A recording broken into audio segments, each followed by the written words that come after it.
People need to understand that their great-grandchildren will be paying for the 9/11 wars that commenced with the invasion of Afghanistan and Iraq. So if you want to live with your head under the rug, then proceed to just don't get involved in 9/11. Facts don't change minds. Anyone involved in social sciences can tell you that. But there are some methods out there that have been tried and tested to guide public opinion in a certain direction. Have you ever heard about Edward Bernays? He was the nephew of Sigmund Freud, the Austrian psychologist, and he was very good at his job. In fact, he was so good at getting the US to join World War I that Joseph Goebbels, who was Hitler's minister for propaganda, became one of his biggest fans. It's quite unbelievable, isn't it? But get this, Bernays later became known as the father of American public relations. Oh, and if you're having bacon for breakfast today, you can thank Edward Bernays for that too. I'm serious, it's well documented, you can look it up. And you know what else is unbelievable? We as humans are very easy manipulated, and it doesn't matter if it's for political gain or for commercial purposes. And here's the thing, there's a catch. The methods used to manipulate people are actually well known and researched. And even better, they leave traces behind. Traces that can be identified by those who know what to look for. But you don't have to take my word for it. The Pentagon wrote in 2016 that perceptions can become reality and that first impressions influence perceptions and judgments, which bias how individuals process subsequent information. In other words, our initial impressions, especially when they were linked to strong emotions like the iconic crash of the Twin Towers, can create a bias that affects how we think about something, even if we receive new information that contradicts those initial impressions. Nobel Prize laureate Daniel Kahneman calls this System 1 in his book Thinking Fast and Slow. For me as behavior analyst, it's a cognitive bias, one of many, that ingrains itself deeper and deeper in the brain each time the initial information is reinforced, as is the case with 9/11 to this day. That's why facts don't change minds. Once primed, people only see what they want to see, and not because they choose so, but because it's a powerful subconscious process. There are both psychological and physiological reasons for this phenomenon, but that's a discussion for another day. And here's the deal. If you're trying to make an argument and someone just flat out rejects it, even if it's an argument based on solid evidence, or worse, if they straight up call you a conspiracy theorist, don't take it personally. The person probably can't help it. They've just fallen victim to a strong cognitive bias that may or may not have been intentionally created using some really sophisticated psychological methods.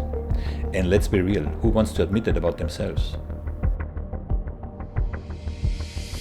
Another great example is of course the January 6th insurrection of the US Capitol by people who genuinely believed what they were fed by Fox News, that is, that the elections were stolen and that Donald Trump had actually won. These people rejected any reason in the face of overwhelming evidence to the contrary. Behavior analysts call this the recency and primacy bias. So while it's clear that facts don't change minds, they might trigger a thought process that eventually could lead to an awakening. The following interview with Richard Gage was created with this aim in mind. For those who don't know him yet, Richard is the founder of Architects and Engineers for 9/11 Truth, which is now more than 3,600 members strong, and he has spent the last 18 years focused on one goal. That is a new and independent investigation of what really happened on September 11, 2001. And Richard is not alone. Architects, engineers, lawyers, victims' relatives, firefighters and police investigators all demand the same thing. And all of them are vilified, ridiculed and antagonized for doing so. But why is that? Why, after more than 20 years, is the official version of events surrounding the collapse of the 3 World Trade Center buildings still not fully accepted?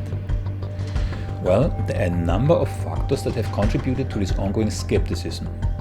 Unanswered questions, denial, glaring inconsistencies in the official narrative, and a growing mistrust in government and institutional authorities are a good starting point to understand the situation. Many things happened today, too many to discuss them all in one short interview. But here are 4 compelling facts for which so far no satisfactory explanation has been given. 1. The symmetric collapse of Building 7, which was not hit by a plane, remains unexplained by the official narrative. According to a whole range of experts, the building fell in a manner only consistent with controlled demolition. All 3 World Trade Center buildings that collapsed did so, at least partially, in free fall velocity. Any first-grade student of physics can explain why this is an impossibility. Isaac Newton would turn in his grave if he heard this. 3. Countless eyewitness accounts from first responders and survivors and video evidence report explosions occurring in the lower levels of the Twin Towers and World Trade Center 7 before the collapse. You want to call your mother or something? We made it at least 2 blocks, and we started running. Floor by floor, instead of popping out. It was if they had detonated. Yeah, if detonated. they were planned to take down a building. Boom, boom, boom, boom, boom, boom, boom. What happened? We was in an explosion. We was in the lobby, and the 3rd explosion, the whole lobby collapsed on us. What was it like? Horrible, horrible. The whole building just collapsed on us inside the lobby. Was that a secondary explosion? Yes, it was. That was the Yeah, definitely a secondary explosion. Because we was inside waiting to go upstairs, and on the way upstairs, the whole fucking plane blew, and it just collapsed on everybody inside the lobby. Similar to the first tower coming down, secondary. I don't know about the first one, but I know the second one was terrible. Then there was a 3rd one too after that one. That's right. Everybody was inside the building, waiting to go upstairs, and they just let loose. Everything just let loose inside the building. So what you tell me is that there was a plane or whatever hit the building, then the secondary explosion. It was like 3 explosions after that. We came in after the fire. We came when the fire was going on already. We was in the staging area inside the building. 4. The temperature of jet fuel cannot reach the temperature necessary to melt or significantly weaken steel, let alone create the lava streams described by many firefighters. This raises questions about how the building collapsed as quickly and completely as they did. Reporting here from Times Square, I am standing next to Rudy Dent. He's a 32-year veteran of the New York City Fire Department. He's worked as well with the New York City Police Department. And you retired right after 9/11. He was there on 9/11. He saw World Trade Center Tower 7 come down. Rudy, tell us about what happened that day. Well, I was off that day, and I received a call at home, and I got to see both buildings come down on TV. I jumped on my motorcycle. I did about 120 miles an hour across the Tappan Zee. I reported to my firehouse, and then I got my gear. A bunch of us got together. We commandeered a mail truck, and we made our way down to the site.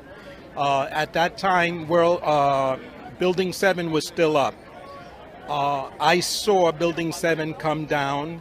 My fellow firefighters who were there, they did that involuntary jerk when a loud explosion goes off. You know, you can't help it, and they did. I'm a Vietnam veteran too, so I kind of didn't jump like they did, but there was an explosion. The building did come down in complete classical controlled demolition. It came down on its own footprint. There's no question. And then talk to me a little bit, obviously, as a professional in the fire department for 30 plus years, they're saying that blaming it on office fires, just a few office fires. Well, if it wasn't so serious a situation, that would be completely laughable. That is ridiculous. First of all, our guys were up there. They were calling for additional hand lines to mop up the isolated pockets of fire. And let me just explain one thing. Never in the history of the world, never in the history of high-rise skyscrapers has ever a skyscraper ever come down because of fire. And I'm talking massive fire. And you know the reason why? Because fire does not burn by itself hot enough to compromise and melt steel. You see molten steel running down the channel rails, like you're in a foundry. Like lava. What we had in the World Trade Center, and I saw myself, was molten lava-like pockets of molten steel. All right, I spent the night on the pile searching for bodies, and I saw that with my own eyes. So who are you going to believe? Are you going to believe a bunch of government bureaucrats or my fellow brothers, which I lost 343 guys that day? And I lost Tommy O'Hagan, Bruce Van Hines, and Kenny Kumpel. And I can never forget that. I think of that before I go to bed. I think about it the first thing in the morning when I wake up.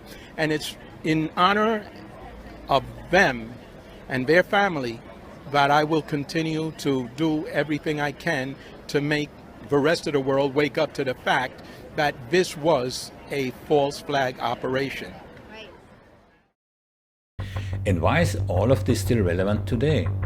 That's a question I've asked Richard in the interview, so I will not preempt his response here.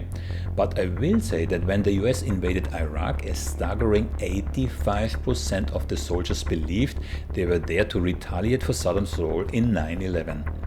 They even painted the Twin Towers and the Pentagon on their helmets. No wonder they killed 1 million Iraqis and, by Madeleine Albright's own admission, happily starved 500,000 Iraqi children to death. We have heard that 500,000 children have died. I mean, that's more children than died in Hiroshima.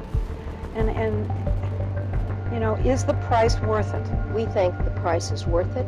Imagine if any other nation on earth would have done this to the US. Today, of course, we know that Saddam was not involved in attacks. On the contrary, he was a natural arch-enemy of Al-Qaeda and killed them wherever he found them.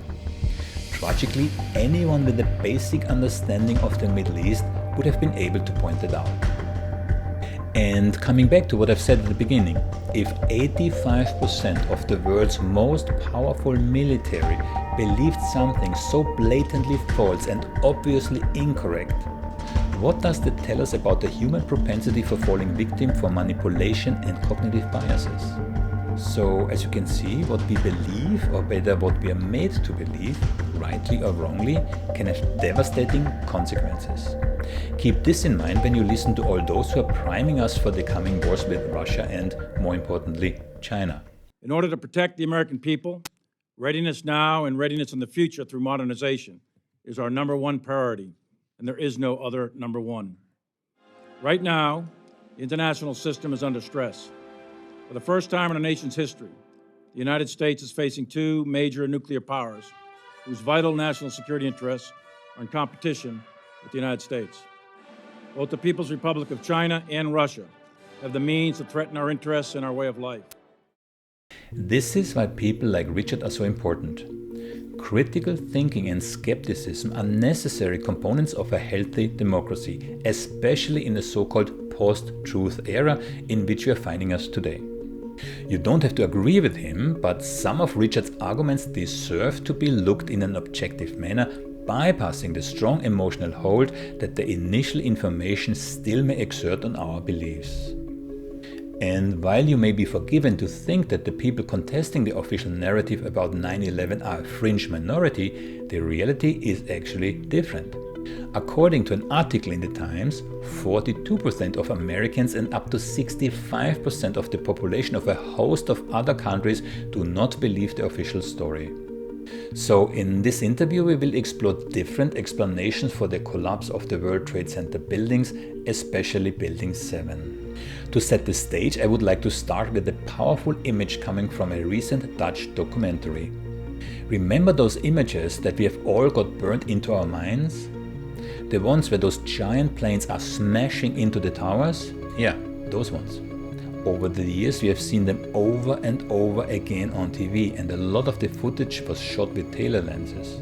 But here's the thing. In reality, the relationship between the towers and the airplanes is a little different than what it looks like in close-up.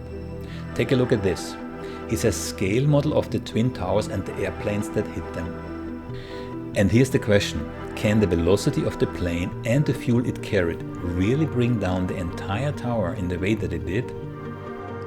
Richard Gage, thank you so much for joining. It's a real pleasure having you. Oh, thank you, Thomas. It's an honor to be here with you. Now, you're probably best known as the founder of Architects and Engineers for 9/11 Truth. And I know, of course, that in the meantime you have set up another organization that's Richard Gage 9/11. But maybe for those who don't know, maybe you tell us a little bit about both organizations. Maybe you start with engineers and Architects and Engineers for 9/11 Truth. Sure. 2006, I was shocked to learn that a third tower came down. I'm an architect. I should have known if there was a third tower, especially a 47-story skyscraper that wasn't hit by a plane that came down in 7 seconds on the afternoon of 9/11, after witnesses hear explosions, by the way. This was just quite a shock to me. And I heard this from David Ray Griffin. And I had never heard any alternative theory as to how the towers came down either. And yet there he was talking about Professor Graham McQueen's eloquent research and delivery of 156 first responders talking about sounds of explosions, hearing explosions, all before the towers actually came down, seeing flashes of light, many of them. So I realized I had to do something. There was no organized architects and engineers for 9/11 Truth, like there was pilots for 9/11 Truth, scholars for 9/11 Truth, even lawyers for 9/11 Truth. So let's put together the organization. I scrambled and did research and found out that what Professor Griffin was saying was true about all three of these skyscrapers, and I put together a PowerPoint presentation because I'd been talking about this at work with the 14 architects and engineers that I worked with, and actually they're all architects, and they thought, gosh, you're nuts. What are you talking about? We would know if a third tower came down. So I put together this presentation, took it to them, showed them, bought them pizza. So they had to come, right? Free pizza.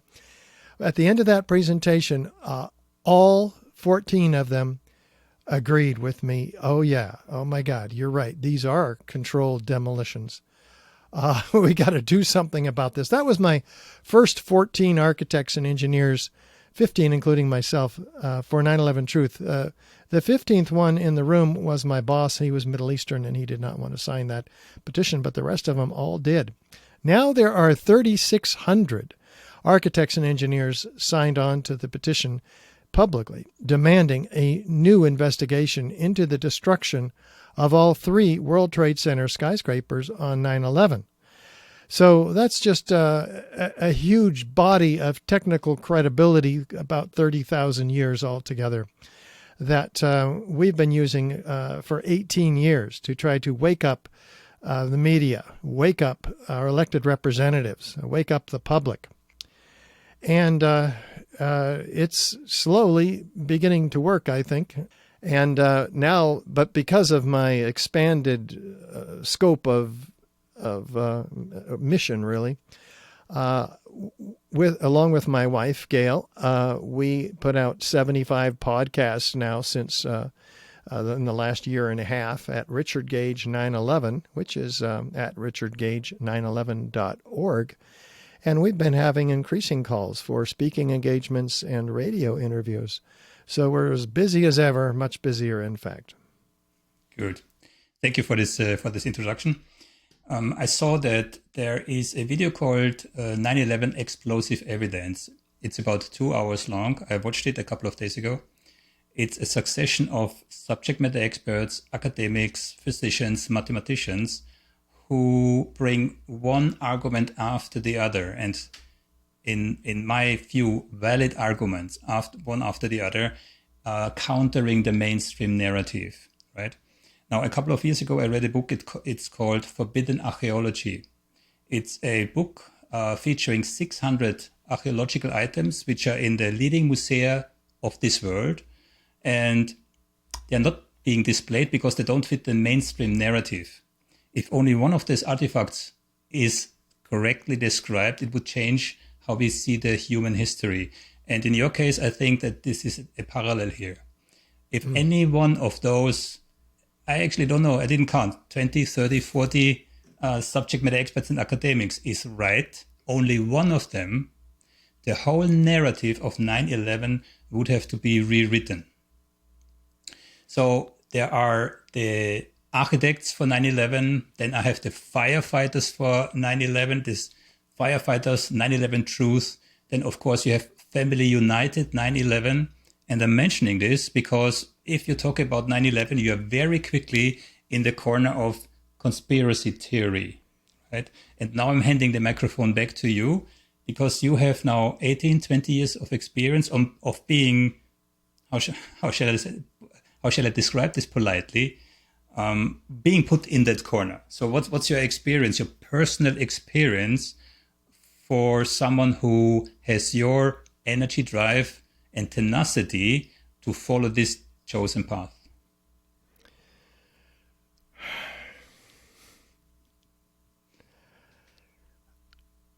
It's not easy pushing a big rock up a big hill because you can't see the top of the hill because the rock is in the way. And we're pushing, of course, the rock of truth against the hill of denial. And like you say, the entire media, including Tucker Carlson for quite a while, was calling us conspiracy theorists. But slowly, very slowly, in human scale, the tide begins to shift, and we're getting lots more calls. There's much more alternative media out there who are calling me, calling architects and engineers for 9/11 Truth, calling people who have been in this fight for a couple of decades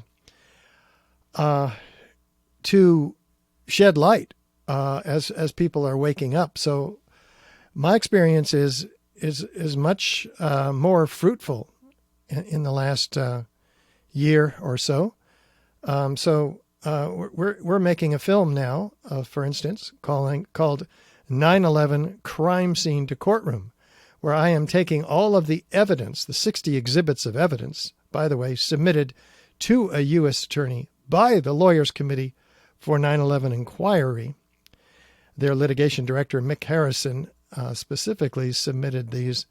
And this is the evidence, all compiled in the documentary 9/11 Explosive Evidence Experts Speak Out that you cited. And now we're bringing it to life with legal analysis as well, advice to the grand jury, because the U.S. attorney is obligated to provide all this information, including the film series that we're making, to the grand jury for a special grand jury for an investigation. So we won't stop until this gets into their hands. We've been at it a couple of years now. So it's moving in the right direction, Thomas. It's slow. I'd prefer to have millions of dollars and put ads in every paper around the world, but we don't have these kinds of funds, and we're lucky to be able to make the film that we're now in the middle of a $54,000 campaign to make. And that is phase 2 of the film, which is on the Twin Towers. Phase 1 is in the can. And so I'm very excited. We're going back to Washington, D.C. to film phase 2. And we have the best dream team film crew waiting for us there. And we're heading back in a couple of months, and we're gonna do this. We're gonna make it happen. A very exciting opportunity for us to get 15 episodes of evidence piece by evidence piece by evidence piece, picking up the NIST report and looking at it from all angles and proving it to be fraudulent. The NIST is the National Institute of Standards and Technology, who was tasked by Congress to explain these collapses to the American people. And they just gaslighted the engineers, the architects, Congress, everybody, the public. So we're shedding the light of truth on it now. It's very exciting. Richard, for those who question the relevance of what happened 20 years ago or more than 20 years ago in 9/11, I think a valid argument would be that when we are living in a crucial time as today, where we are potentially looking at the hot war in Europe, right, where, the narrative is unified, synchronized, and spread out, same as it is with anything related to 9/11, what would you tell those who say, what's the relevance today? What happened then on September? Well, people need to understand that their great-grandchildren will be paying for the wars, the 9/11 wars that commenced with the invasion of Afghanistan and Iraq, a $6.5 trillion war on terror that we're still paying for. Illegal wars based on false deception. So if you want to live with your head under the rug, then proceed to just don't get involved in 9/11 or the evidence that proves that the entire thing from beginning to end was a scam. That's what the destruction of the World Trade Center proves. The explosive controlled demolition of all three high-rises on 9/11 proves that the entire operation was a deception designed to instigate the things that happened, the geopolitical forces put into play, such as the Patriot Act, the Military Commissions Act, the National Defense Authorization Act of 2012, in which any of us Americans can be arrested without a right to a lawyer, a trial, a jury, without due process. We can be tortured and even assassinated. All of this is put into, is legal, if you will, today. So huge problems for every American. And we've got to roll it back, or we're going to get another 9/11, or we're going to be living in a complete police state, a tyranny, a dystopian novel. Yes, so you were absolutely right. There are draconic implications which are based on the assumption that America was attacked on 9/11, and you mentioned them already, which leads me to the main view here in Europe, right? Most people know there are two buildings, there were two airplanes. Many people don't realize there was actually a third building that collapsed that was not hit by an airplane. I believe, and that would be my request for you, to focus today on World Trade Center 7, because I believe it's the Lynch Pin to regard the 9/11 incidents through. So very briefly, there were three buildings who collapsed in their own footprint on that day, which has never happened in history before. Not even one building based on fires. What makes the World Trade Center 7, of course, special is that it was not hit by an airplane. There were just some office fires, and maybe you can elaborate on the scenario in the World Trade Center 7. Yes, so most architects and engineers don't even know about the third worst structural failure in modern history. And of course, this is after the Twin Towers. This should have been the most studied structural failure ever. Again, as you mentioned, no plane hit this building. And yet, there were a few small scattered fires throughout the building due to some of the debris that did hit it from when the North Tower went down that morning. But at 5:20 p.m., numerous witnesses hear explosions. And then the building drops like a rock straight down, uniformly, symmetrically, into its own footprint in under 7 seconds. So we've all seen this before, like the old hotels in Las Vegas. When they bring them down, they're no good to anybody anymore. What they do is they place shaped cutter charges against the columns and beams in the building and remove effectively those columns and beams by severing their connections to each other. So this allows the building to fall at free fall acceleration, as fast as a bowling ball falling out of the sky, which is exactly what Building 7 did. Now, the fact that it did that means that not one of those 80 columns on every floor gave any resistance to that building's fall. That's what free fall means, no resistance. So how can all of the columns on every floor have given up all of their strength virtually at once? Synchronistically timed floor by floor is how they do that in controlled demolitions. Well, that can only be done with high energy explosives, or in this case, incendiaries. And we have witnesses that hear those explosions. These, of course, are not a part of the NIST report. They have omitted all the witnesses of explosions and witnesses of flashes as well. So even though they claim to have interviewed hundreds of witnesses. So it's a cover-up of incredible magnitude. What's left behind in the aftermath is even greater in terms of forensic evidence, proof of controlled demolition. So we have the NASA thermal imaging of the pile a week after the building had come down. It's picking up extremely hot temperatures on the surface of the pile, 1,400 degrees Fahrenheit. Maybe that's 700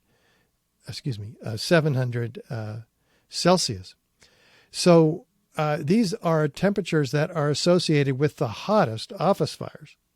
And yet there's no office fire on the pile of Building 7. In fact, surely the office fires that weren't already burned out, which is most of them, were put out, extinguished by the mechanical action of the collapsing building. So what are these temperatures that NASA is picking up? Much hotter temperatures than 1,400 degrees Fahrenheit, deeper down in the pile. So where do they, what could that possibly be? Well, the first responders are describing pools of molten iron deep down in the pile. They're describing like channel rails, like lava flowing down the channel rails, molten metal. So there's all these reports of molten metal, including by the World Trade Center structural engineer himself, Leslie Robertson, who sees a river of steel flowing because he was taken down into the pile. So in the case of the Twin Towers. So we also have the forensic evidence of thermite, which is, by the way, an incendiary used by the military to cut through steel like a hot knife through butter. That evidence in the form of ignited thermite, for instance, the molten iron, it's not molten steel. We haven't used molten iron in our skyscrapers for 100 years or so. And yet there's all this molten iron, these pools, the ends of the beams are analyzed by physicists, and they find that there's molten iron. In fact, FEMA did the first analysis, a building report on World Trade Center 7 called the Building Performance Assessment Team Report in May of 2002.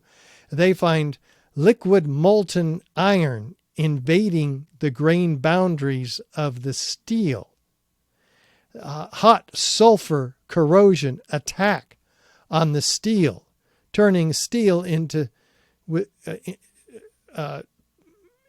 with silver dollar size holes The ends of the beams, according to Jonathan Barnett, the fire protection engineer who did the report, says the steel was partly evaporated in extraordinarily high temperatures. Well, it takes 4,000 degrees Fahrenheit to evaporate steel, maybe 2,000 Celsius. So this is incredibly informative, because none of this can be achieved by office fires or jet fuel, for that matter. Jet fuel is, according to its own manufacturer, ME Petroleum, burns at 600 degrees Fahrenheit in open air. So we're not talking about anything that jet fuel or office fires can achieve.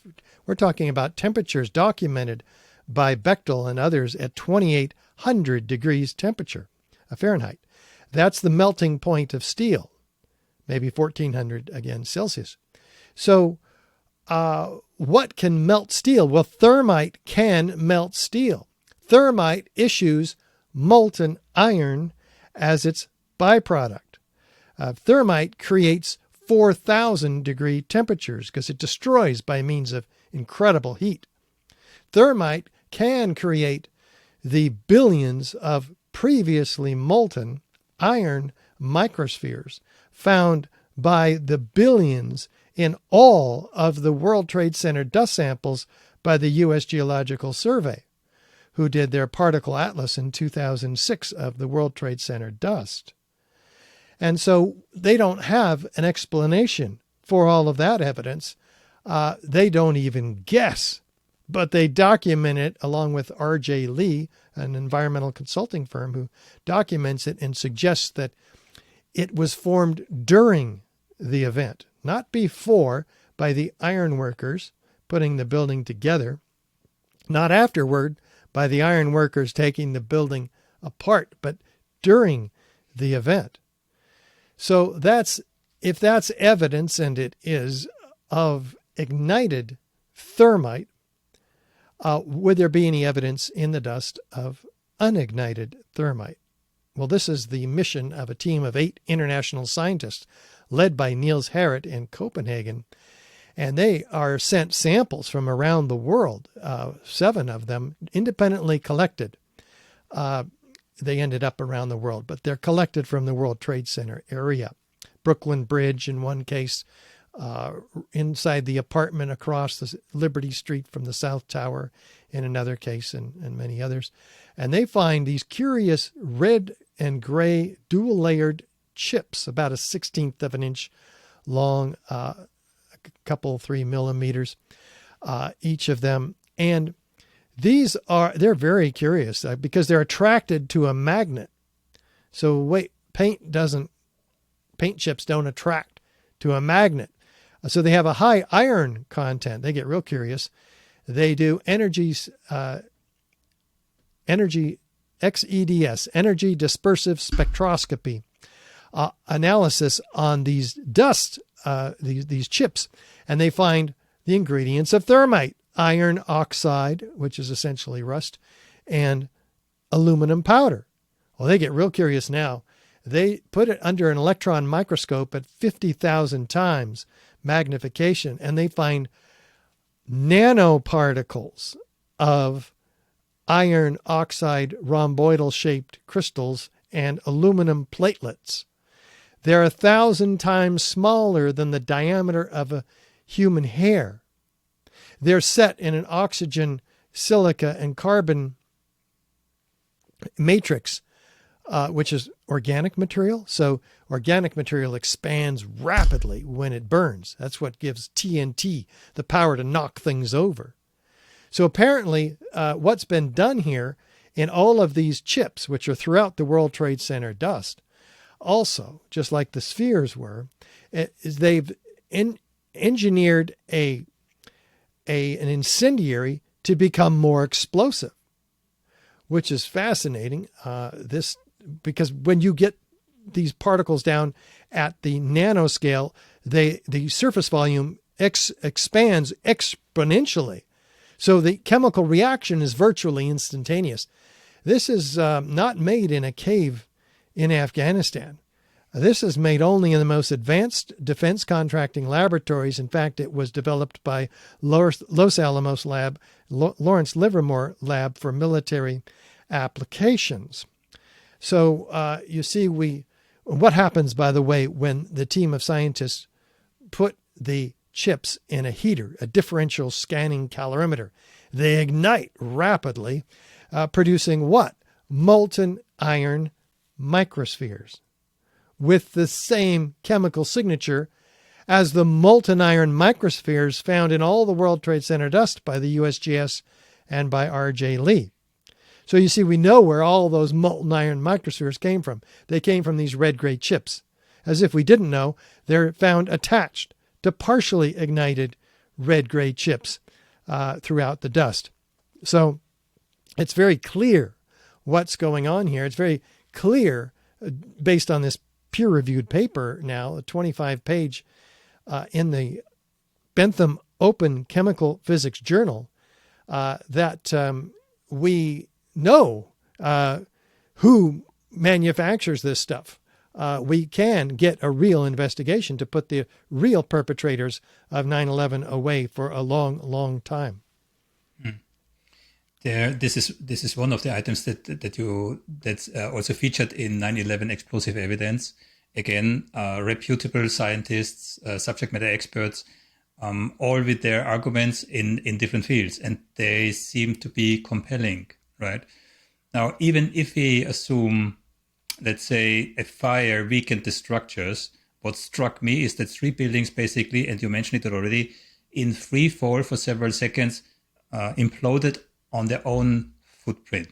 And what's interesting here is, and again, that's me asking a question, there was an asymmetric impact in the 2 World Trade Centers and World Trade Center 7. It was also asymmetric because the weakening was also only on one side. Nevertheless, they all fell in their own footprint. So what do your subject matter experts say to that?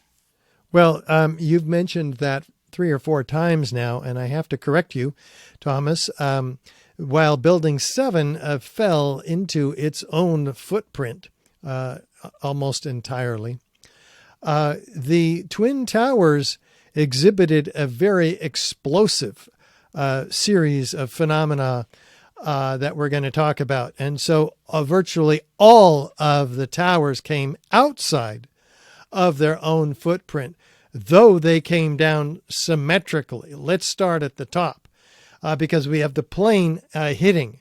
And what we're told by the NIST, again, the National Institute of Standards and Technology, that the upper section then, after steel weakened due to the fires, drove the rest of the building down to the ground and then destroyed itself. Now, if that were true, it would have been into its own footprint. We know it's not true because almost all of the steel is in fact ejected laterally. 4 and 8-ton structural steel sections ejected at 80 miles an hour, landing 600 feet, many of them, away outside the footprint of the building. This is absolutely incredible, indicative of the incredibly explosive forces that we have on these freely flying, laterally ejected objects. But all of that happens after the initial destruction, which we hit. We have 156 first responders now on record, orally taped. Transcripts are on the New York Times website, and they're talking about hearing explosions before there's any downward motion of either of the Twin Towers. So that's incredible. They're seeing many of them flashes of light at various floors, well down below the plane impact, well down below the zone of destruction as we see. In fact, the upper part of the towers telescopes down on itself. The upper part is destroyed in the first 3 seconds. There's no downward pushing of it. It's gone. None of the photos or videos show an upward section after 3 seconds driving anything down. It shows a series of explosions that are again not only hurling these 4-ton structural steel sections and 8-ton, but we have isolated explosive ejections below what we're told is a gravitational collapse, 20 stories, 40 stories, even 60 stories down below. This is really not something that you'd ever see in a progressive collapse like we're told by NIST. NIST, in fact, has to completely lie while they're showing the videos. They don't show these massive series of explosive ejections, for instance, on the South Tower that are destroying the internal structural integrity of the South Tower as it's beginning to tip over. You have all of these squibs, isolated explosive ejections coming out. Smoke. Yeah. Well, they say these are puffs of air, but they're not puffs of air and they're not just smoke. There is actually solids blown out of the building with each of these squibs, quite identifiable. So that's incredibly revealing. The fact that there are skyscrapers surrounding the towers are impaled with these structural steel perimeter wall units of 3 columns high and 3 spandrel panels wide. Those are everywhere outside of the footprint. Now, you look at the photos in the aftermath, you have maybe a 2 to 4 to 6 story high pile of ejected materials, compressed miscellaneous metals, but most 98% of the steel is well outside. So that we have to ask the question: what's crushing the building? If 98% or so of the steel is ejected outside the footprint, that's a third of the weight of this building. It's not available to crush the building, is it? And so maybe it's the concrete. Well, there's no stack of 100 floors. There's 110 floors of concrete in this building, each of them an acre in size. That is not seen at the bottom. We don't see 50. We don't see 10. We don't see 1 intact floor or even broken up floor. So that's another third of the weight of this building. These pancakes we're looking for, where are they? They're gone. So it's 2/3 the weight of the building that the physicists on behalf of NIST used to calculate how this building crushed itself. They use all of that weight. That's fraudulent. It's not available. It's well outside. In fact, where is the concrete? We see the concrete pulverized in midair, way up high, during the initial phases and through every phase of this building's collapse. It's not collapsing, it's exploding. And the same forces that are generated to hurl these structural steel elements are pulverizing the concrete to 100-micron particles. That's about like baby powder. We don't have large concrete chunks anywhere, hardly. We have powder, which was distributed throughout Lower Manhattan in about 11 centimeter blanket all across, from river to river, across Lower Manhattan, 3 square miles. So obviously this concrete is not available to crush the building. So this evidence alone is quite damning, but when you add it to the forensic evidence of the iron microspheres, which are found throughout all of that dust, and the red-gray chips of nanothermite that we talked about, you have a damning testimony to the official narrative.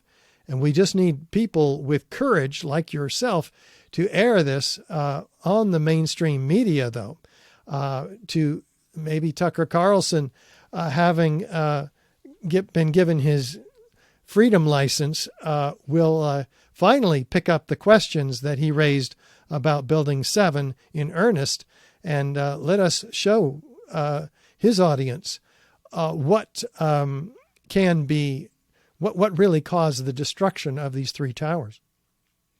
I will ask you, maybe you have the top 3 or top 5 red flags that for you indicate this cannot, the mainstream narrative cannot be correct. Top 3 or top 5, yeah? But before you do, for me, it was the fact that the BBC pronounced the collapse of World Trade Center 7 20 minutes before it actually happened, right?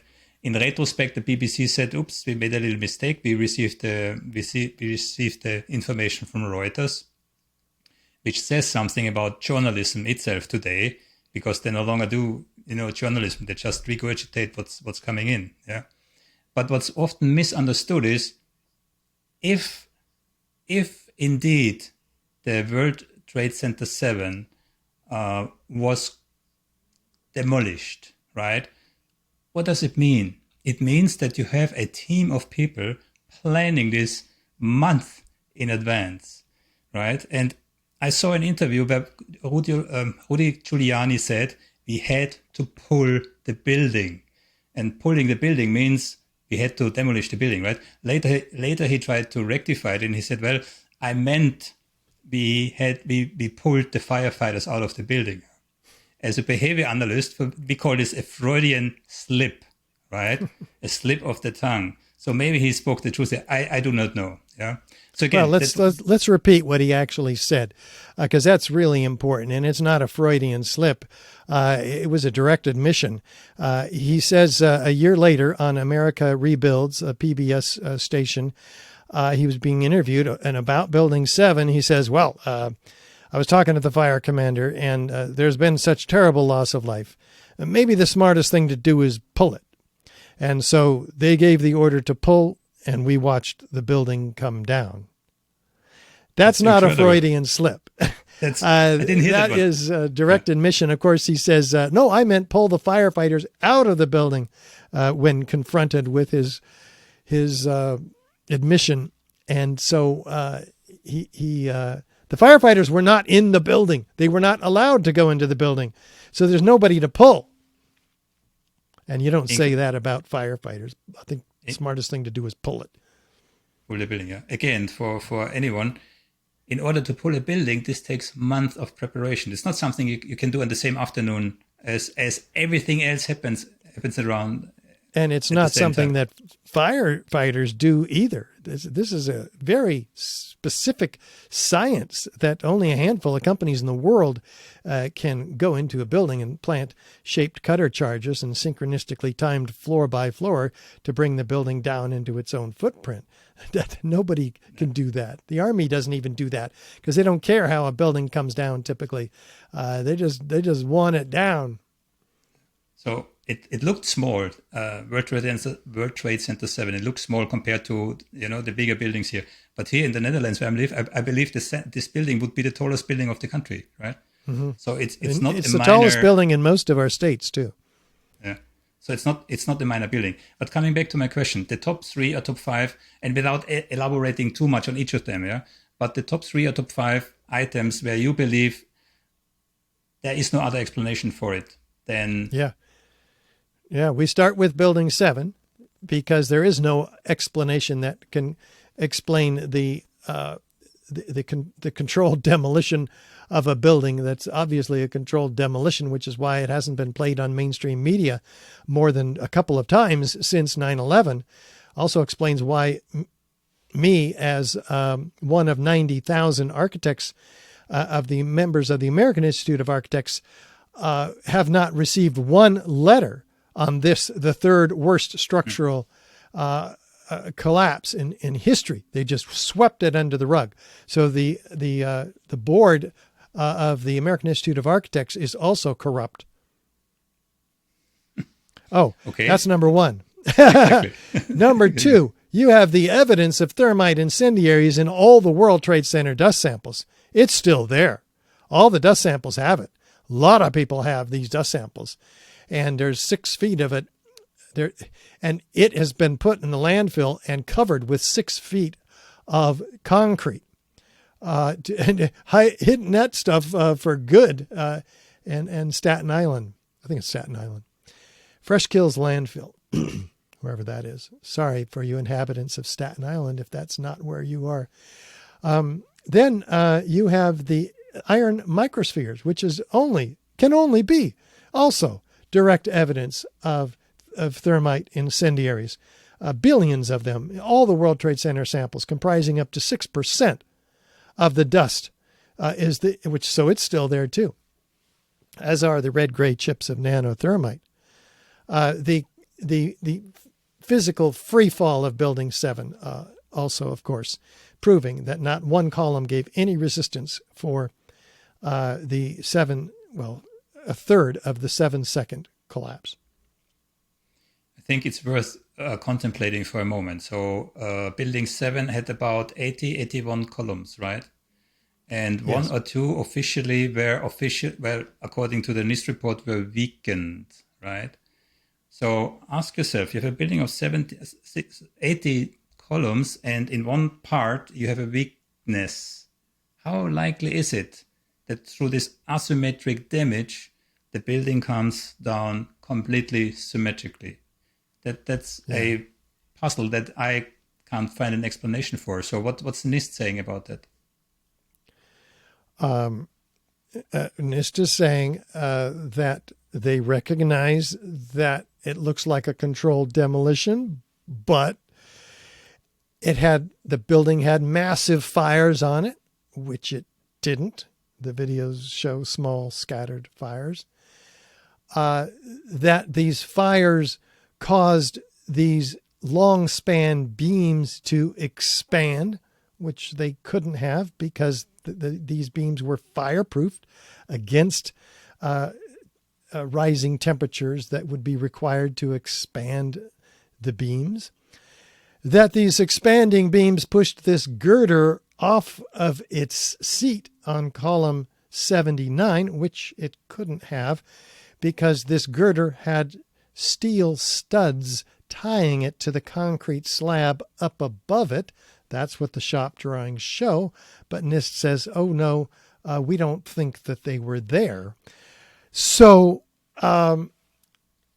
assuming that they then say, assuming that was true, that the girder only had to be pushed halfway off of its 12-inch long seat on column 7 because the flange folded after it got halfway, but the flange couldn't have folded because there are 3/4 inch thick structural steel stiffeners supporting that flange at the beam seat, so it could not have folded and indeed would have had to have been pushed all 12 inches off of its seat.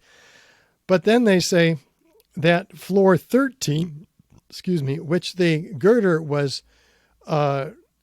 supporting, then fell on floor 12, breaking that connection down below, which it couldn't have because it would have required 10 times the amount of structural force to break that girder connection, those girder connections below, in order to cause a progressive collapse, which NIST says then happened, causing 8 floors or 9 floors to fail, at which point that column 79 was unbraced, and so it buckles or bent, causing a vertical collapse all the way up to the penthouse, which did collapse first.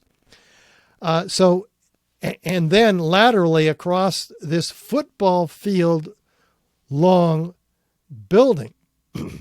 Each floor again here was an acre in size, a huge building.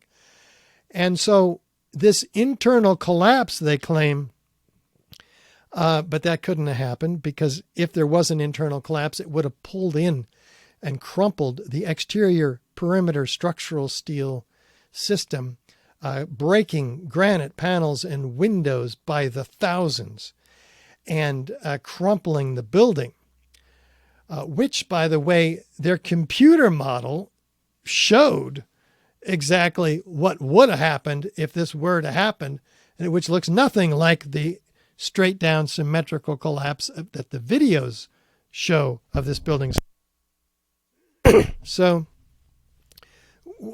they then say that after the internal collapse, then the shell of the building drops straight down uniformly, symmetrically, like we do see in the building.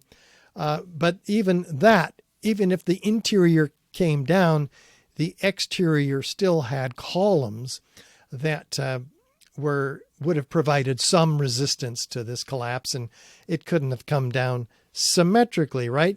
If you're damaged on one side, the northeast corner, which is what NIST claims, then the building will fall in that direction. That's just common sense.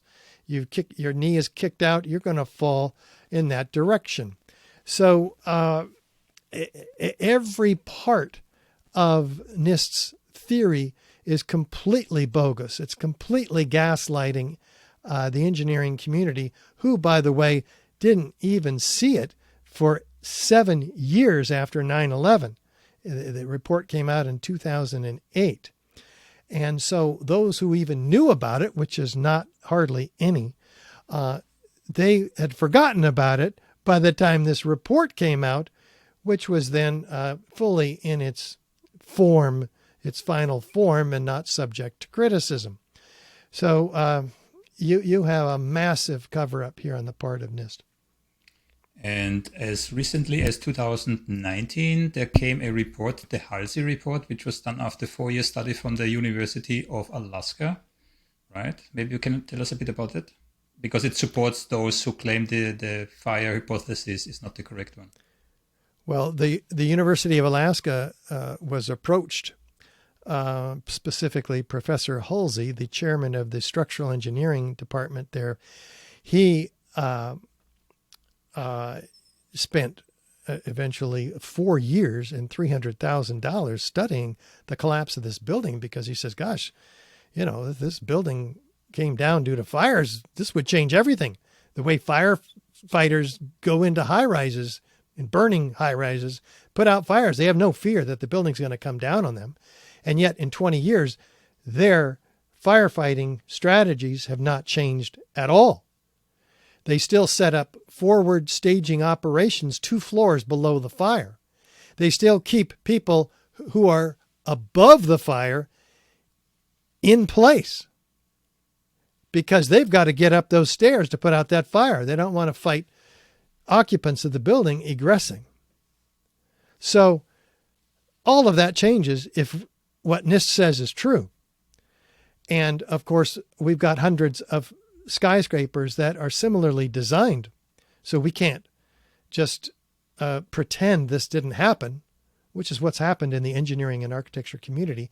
So Professor Halsey tackled the problem, and the conclusion was, after comparing 2 separate computer models, Abacus and SAP 2000, against each other to verify each other's results using the same input data that we had available to us anyway from NIST, us being Professor Halsey and his team of PhD candidates. They found that in order for this building to come down, it couldn't have come down by fire, first of all, because he modeled the whole fires situation. There would have had to have been the failure of every column virtually simultaneously. That's the main thing. So collapse the way it did, it's not likely that it collapses only because a limited number of columns got weaker. Right? There are also some other elements to this, the financial elements. Right? I found a study, it's called Detecting Information-Informed Trading Activities in the Options Market. Right? It's a very interesting study because it outlines that there was significant activities in the days before the 9/11 attacks. Right? Do you have any information about that? Well, there are many who have researched this. one of them was the 9/11 Commission, which found that this illegal insider trading was not done by Al-Qaeda. So they didn't have to follow it, because that proves that it wasn't an insider, because Al-Qaeda is an outsider. So how could they have known that how so because the trading didn't lead to Al-Qaeda, so they didn't have to follow it. But so who was it? Well, it led to Swiss Re and the Deutsche Bank. We have real proof of insider trading here by people who obviously were in the know that the fate of the airliners would go down the next day, because they bet and they would lose millions if they didn't succeed. But they made millions instead.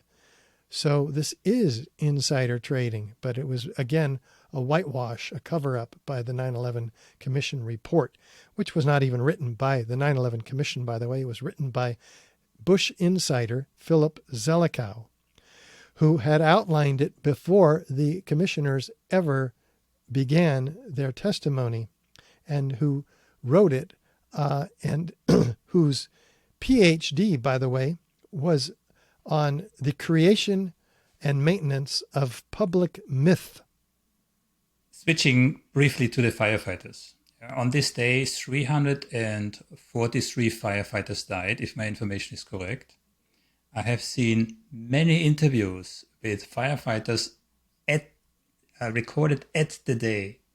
And I think you also briefly scratched on it already. Many of those, without being asked, reported of explosions and series of explosions, right? Again, there is a whole organization devoted to, which is Firefighters 9/11 Truth, right? So those are not, how should I say this, all conspiracy theorists, right? This is a large group of former and current firefighters, many of which only dare to speak out after retirement. I found this also interesting, right? So when it comes to the eyewitnesses on site that day and referring to explosions, we had, to my knowledge, we had the firefighters, some police. There were lots of survivors which actually spoke of explosions, right, in the two towers. So what's your input in regards to the hypothesis, lack of another name, in regards to the explosions which happened prior to the two towers coming down? Well, NIST claims that the sounds of explosions which they thought they heard were due to the towers collapsing, because towers collapsing would make sounds. But these sounds, most all of them, if you look at the exact language of the first responders in describing them, talk about explosions and then the tower coming down. This happens again and again and again. There's a very specific order to these eyewitness accounts, like boom, boom, boom, all the way around the building, like firecrackers. Some of them are way down. One says floor 10, floor 15. I saw flashes and explosions. And we already talked about the explosions of the squibs, isolated explosive ejections 20, 40, 60 stories down below the collapsing building. So we've got dozens of these first responders in our upcoming film, 9/11 Crime Scene to Courtroom, which needs help, by the way. We're right in the middle of a $54,000 total goal, of which we're more than halfway. But we're trying to get all the way so that we can make the rest of this film. So we encourage everybody, the film series, documentary, 9/11 Crime Scene to Courtroom. It's going to have a whole bunch of these first responders, not only them, but the reporters on the ground that day. 36 out of 40 of them are reporting themselves as eyewitnesses sounds of explosions before the towers are coming down. They're reporting the FBI. They interviewed the FBI, and the FBI says, yeah, our working theory is that this is explosions bringing the towers down. And the safety officer of the New York Fire Department or the city talks about their theory as being an explosive theory. That, yeah, there were airplanes that crashed into the buildings, but there were explosions going off at the ground level as well. If we now have a quick look what happened directly afterwards, right? So if my information is correct, and again, what I did is I read what I could read and I watched a lot of interviews, right? The cleanup operation happened already on the very next day. On the very next day already, big trucks came and removed material, right? Which were then already loaded on waiting ships en route to China. Let's get it straight, though. It took 2 weeks after the towers collapsed, and they started with Building 7. And yes, they took that steel at 400 truckloads a day, taking that steel, loading it up, and moving it, because there's 240,000 tons of steel they had to move, putting it on barges, and those barges were shipped to China for recycling before investigators, forensic investigators, structural engineers, metallurgists could get their hands on it and do a proper investigation. It's also something, it's a crime scene and it's being removed. Yeah.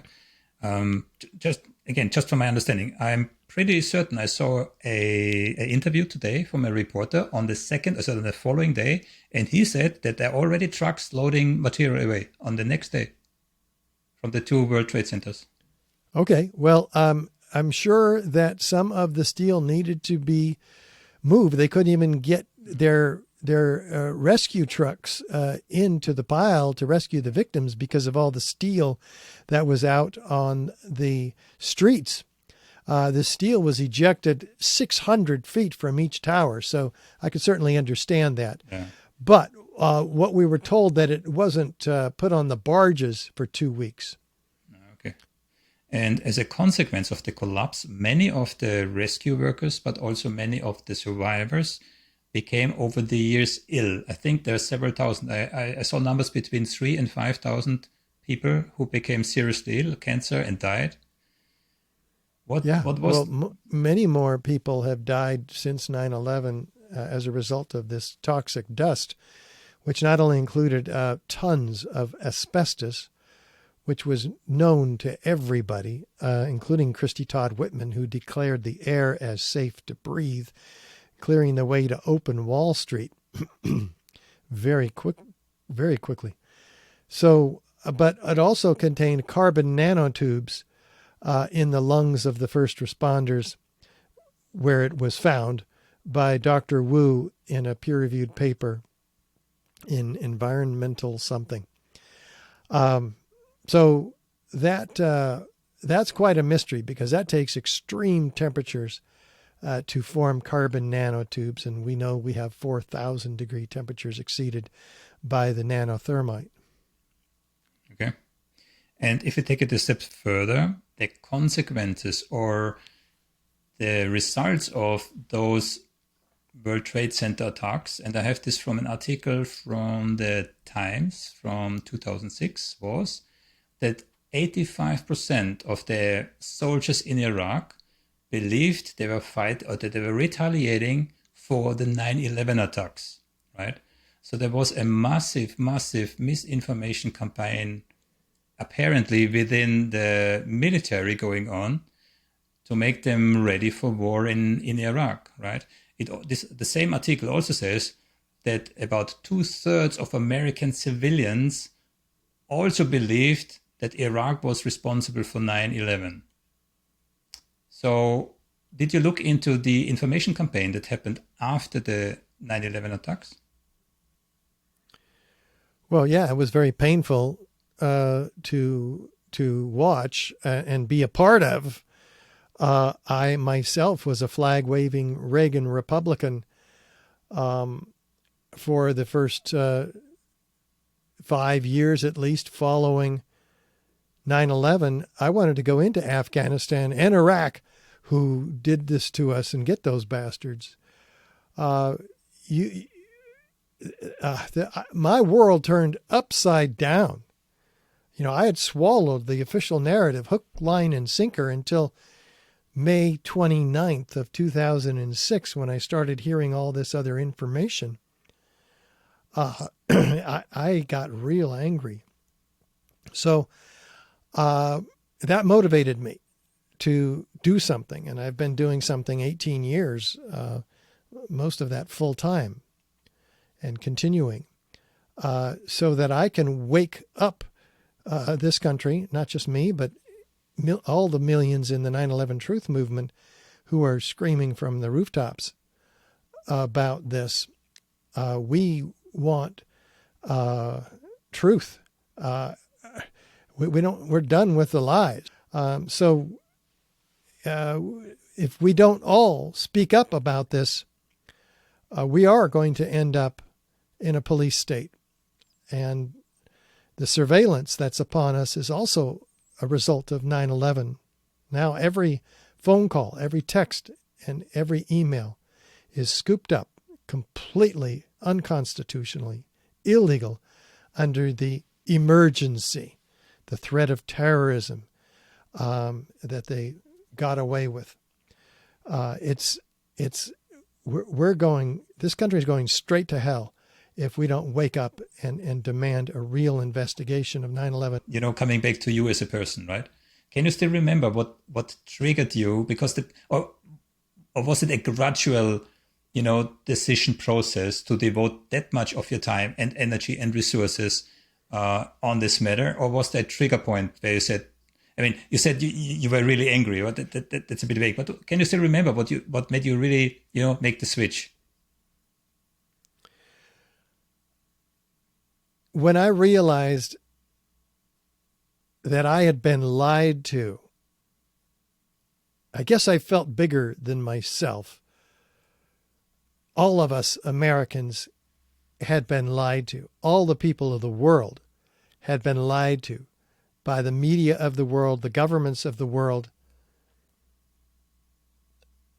and on a colossal scale, a coordinated scale that absolutely proves that the corruption and conspiracy travels not only across corporations, not throughout government to the media, but from country to country. And that this war machine that was driven by the media frenzy was not even challenged at any effective level. That this coalition of the willing, as they call it, turns out to have been coalition of the forced, was contrived and manufactured, and that myself and others, we all bought into it. I just felt betrayed at the deepest core of my being, and I knew that I couldn't live with myself if I didn't do anything. And there were no organized architects and engineers at the time, as I mentioned. So I'm an architect. These are buildings. This is falling on my shoulders. And I've never, organized an activist movement. I've never even been an activist. I never even ran a PowerPoint slideshow. I never spoke in public to any significant degree. But all of a sudden I was learning how to do these things. And now we've given more than 650 presentations, 700 radio interviews. And 18 years later, I never thought I would be doing this for this long. Never, ever, ever.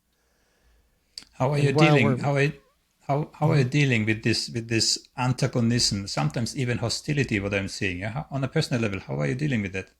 There's also your wife involved, right? It's not only you. Well, it cost me my marriage earlier. I was single for like 10 years after the divorce. The divorce happened because women, most of them, need a safe place. They need the world to be safe.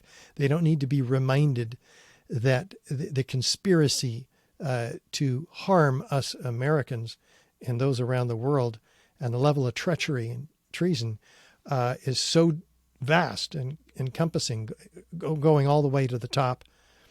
That's not a safe place to be. So it just eventually, she agreed with me. Yeah, this is a problem. You need to be doing this, but I'm not going to do it with you.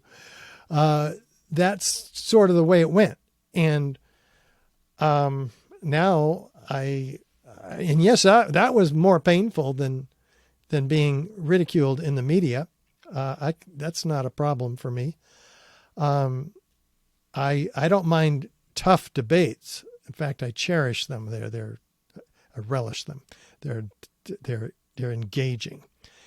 I prefer them because we're making progress then, because the evidence that I've shown your audience today is clear and irrefutable.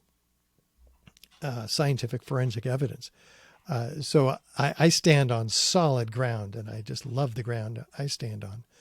And today, as we've seen, my wife and I are working together every day, full time, on this awareness project with our mission to educate all the people of the world.